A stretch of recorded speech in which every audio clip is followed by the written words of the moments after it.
Hi, Caleb. Rich Thompson, Boston Herald.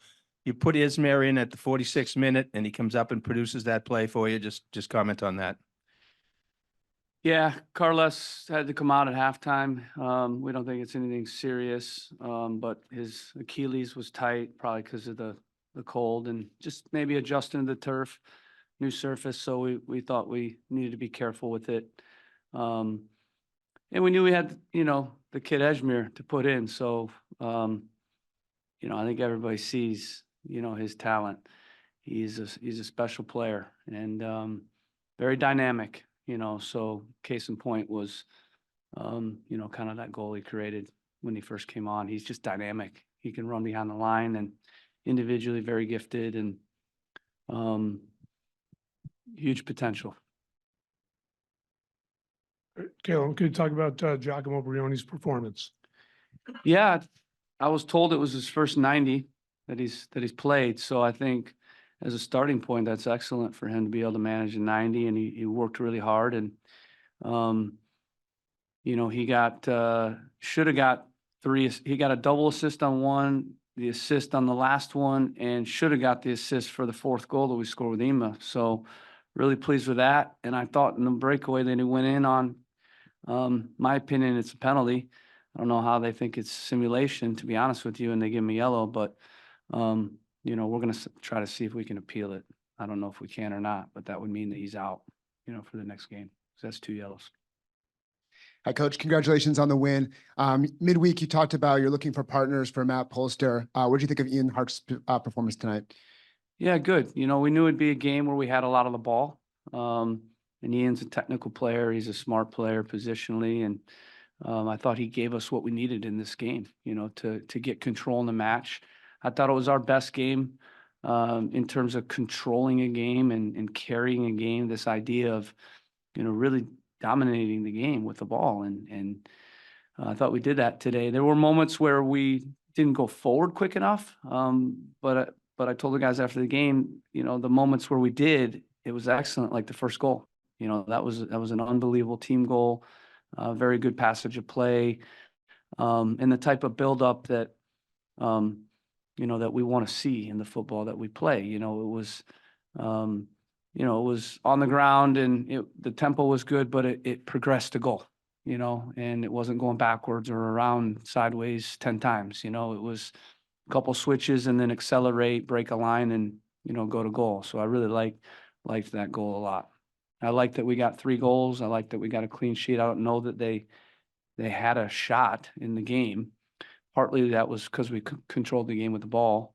But I thought our team defending was really good as well. The back four was I thought really strong and solid. So it was a comprehensive performance. We're glad to be in the 16, and now we got to turn around and recover and think about the Sunday game. And Coach Nacho was able to get that goal to kind of start things off. Just overall, can you talk about his performance? And obviously, him and Carlos were able to connect. It kind of seems like they're always able to find one another.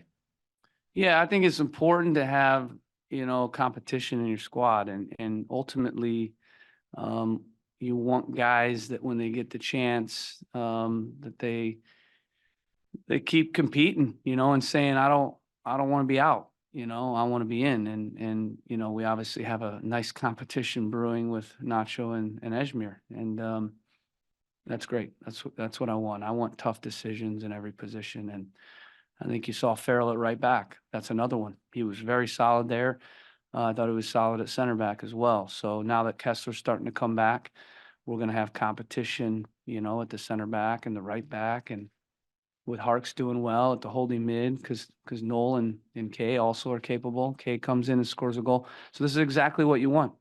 You start one guy, you hope he does well, and then when other guys come in, you hope they say, hey, don't forget about me, and I'm still here, and I'm going to try to make sure I get the job back. So after the first game down in Panama, the field, as you said, wasn't as good. And then over the weekend, you played down a man for a lot of that game. Was tonight maybe the first example of, kind of what you want this team to do over 90 minutes? Yeah. I've said it, the goals will come.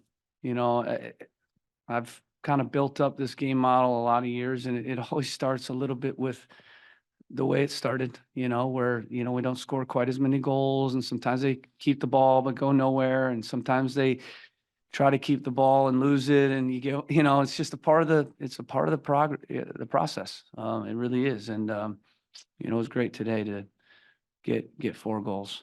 I'm saying 4 because it should have been 4, guys. That's important. Floodgates hopefully are open now.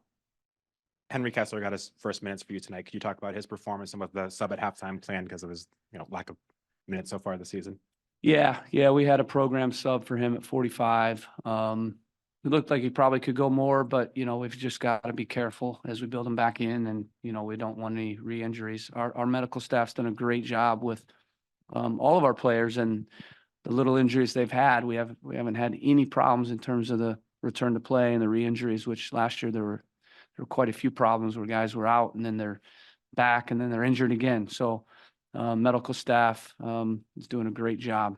Federico Pizzuto and Josh Williams, those 2 guys in particular are leading a really good department.